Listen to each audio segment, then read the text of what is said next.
का स्टार्ट एक फैमिली से होता है जो अपने बच्चों के साथ जा रहे होते हैं। आबी की अपने हस्बैंड से डिवोर्स हो चुकी होती है और इस बात का पता आबी के पेरेंट्स को नहीं होता। फिर आबी की मदर इसे कॉल करके बताती है कि तुम्हारे फादर थेरेपी के दौरान फ्लोर पर गिर गए थे। ये बात सुनकर आबी काफी हैरान और अपसेट होती है। वो अपने बच्चों के साथ अपनी मॉम के घर आती है और अपने फादर को फ्लोर से उठाने की कोशिश करती है। इसके फादर बीमार होते हैं, वो खुद से ज्यादा नहीं चल सकते। अगर चलने की कोशिश करें तो वो गिर जाते हैं। वो आबी को बताते हैं कि मैं कुछ फील नहीं कर पाता, मतलब अपनी बॉडी के पार्ट मूव करते हुए फील नहीं होते। आबी का एक भाई है जिसका नाम पीटर है। वो इनसे काफी सालों से बहुत दूर रहता है और इनसे मिलने भी कम आता है। यही अपने पेरेंट्स की ज्यादा केयर करती है। इसकी मदर अपने बेटे से नाराज होती है क्योंकि वो काफी टाइम से इन लोगों के पास इनसे मिलने नहीं आया। वो अपनी वाइफ कैरन के साथ रहता है जो इसे अपने पेरेंट्स से कम मिलने देती है। रात में आबी अपने बच्चों को सुलाती है, सुबह इन सब के लिए ब्रेकफास्ट बनाती है। वहीं इन बच्चों का डैड आता है। वो इसे बताता है कि तुम्हारी मदर मुझे टेक्स्ट और कॉल कर रही है, तुम्हें इन्हें मना करना चाहिए कि वो मुझे टेक्स्ट और कॉल ना करें क्योंकि हमारी डिवोर्स को 1 साल हो गया है। फिर वो बच्चों को जू में घुमाने के लिए ले जाता है।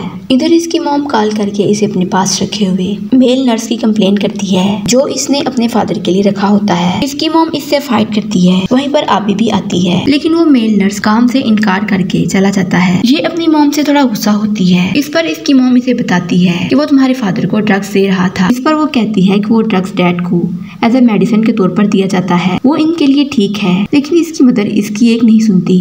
इस पर आबी को अपना पुराना ख्याल आता है। जब वो छोटे थे दोनों बहन भाई खेल रहे थे। शोर करने पर आबी के फादर इन्हें मारते हैं। नेक्स्ट आबी अपनी मदर के साथ अपने फादर को हॉस्पिटल लेके आती है। यहाँ आबी की मॉम इससे इसकी कवर स्टोरी के बारे में पूछती है जो ये लिख रही थी। डॉक्टर के चेकअप करने के बाद वो इन्हें बताता है कि ये एज की जिस स्टेज पर हैं, इन पर ट्रीटमेंट का असर मुश्किल से होगा। रात में आबी टीवी पर एक डॉक्यूमेंट्री देखती है। फिर वो एक जगह पर कॉल करती है। वो वहाँ एक मैसेज छोड़ती है, साथ में ड्रिंक भी करती है। ऐसे फील हो रहा था कि जैसे वो बहुत दुखी है। वो बताती है कि मेरे डैड मरने वाले हैं, मुझे अपनी माँ के बदले न्यू मॉम चाहिए। फिर वो अपने गार्डन में काम करने वाले आदमी के बारे में बताती है जिसका नाम जे है कि वो एक ट्रस्टी आदमी है। सुबह वो अपने पेरेंट्स के लिए ब्रेकफास्ट बनाती है। इसकी मॉम इसे बताती है तुम्हारे भाई ने कहा था कि वो कॉल करेगा, लेकिन मैंने उसे खाने पर आने को कहा है, लेकिन वो लड़की से नहीं आने देगी जिसके लिए उसने हमें छोड़ा है। इधर ये अपने फादर के पास आती है। ये दोनों इसे एक स्टैंड देते हैं खड़ा होने के लिए, लेकिन इसका फादर इसे पकड़कर नहीं चल सकता था। फिर वो इसे हॉस्पिटल लेके आती हैं। इसकी मदर डॉक्टर को बताती है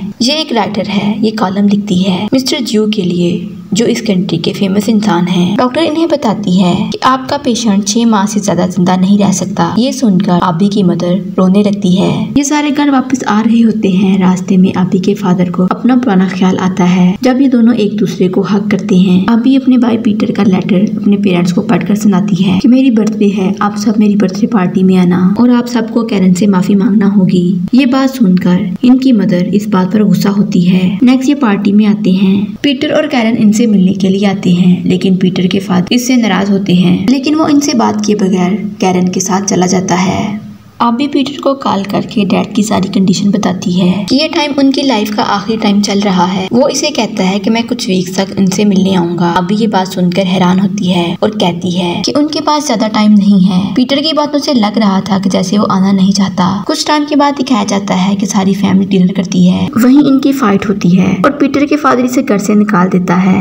नेक्स्ट आबी जे के लिए केक बनाती है। ऐसा फील होता है कि जैसे वो जे के लिए अच्छी फीलिंग रखती है। आबी पीटर से मिलने इसके घर आती है, लेकिन कैरन इसे मिलने नहीं देती। ऐसे ये अकेले ही अपने पेरेंट्स की केयर करती है क्योंकि वो अकेले अपने पेरेंट्स की देखभाल नहीं कर सकती थी। लेकिन यहाँ से ये डिसहार्ट होकर वापस चली जाती है। आबी और जे दोनों एक दूसरे के क्लोज होने लगे थे। रात में वो एक साथ बैठे होते हैं। वहीं इसकी मदर की कॉल आती है। आबी अपने फादर की लास्ट बर्थडे सेलिब्रेट करती है। इसके साथ जे भी आता है। सारे मिलके बर्थडे सेलिब्रेट करते हैं। वहीं अपने डैड को किस करती है क्योंकि वो जानती थी कि ये इसके फादर की लास्ट बर्थडे है और शायद वो अब जिंदा ना रह सके। ये अपनी मॉम से पूछती है कि अगर पीटर डैड से मिलने आए तो आप इसे रोकना मत। इसकी माँ इसकी इस बात से एग्री हो जाती है। इधर पीटर अपने डैड से मिलने आता है और अपने डैड से कहता है कि आज मैं जो भी हूँ आपकी वजह से हूँ, और साथ में रोता भी है।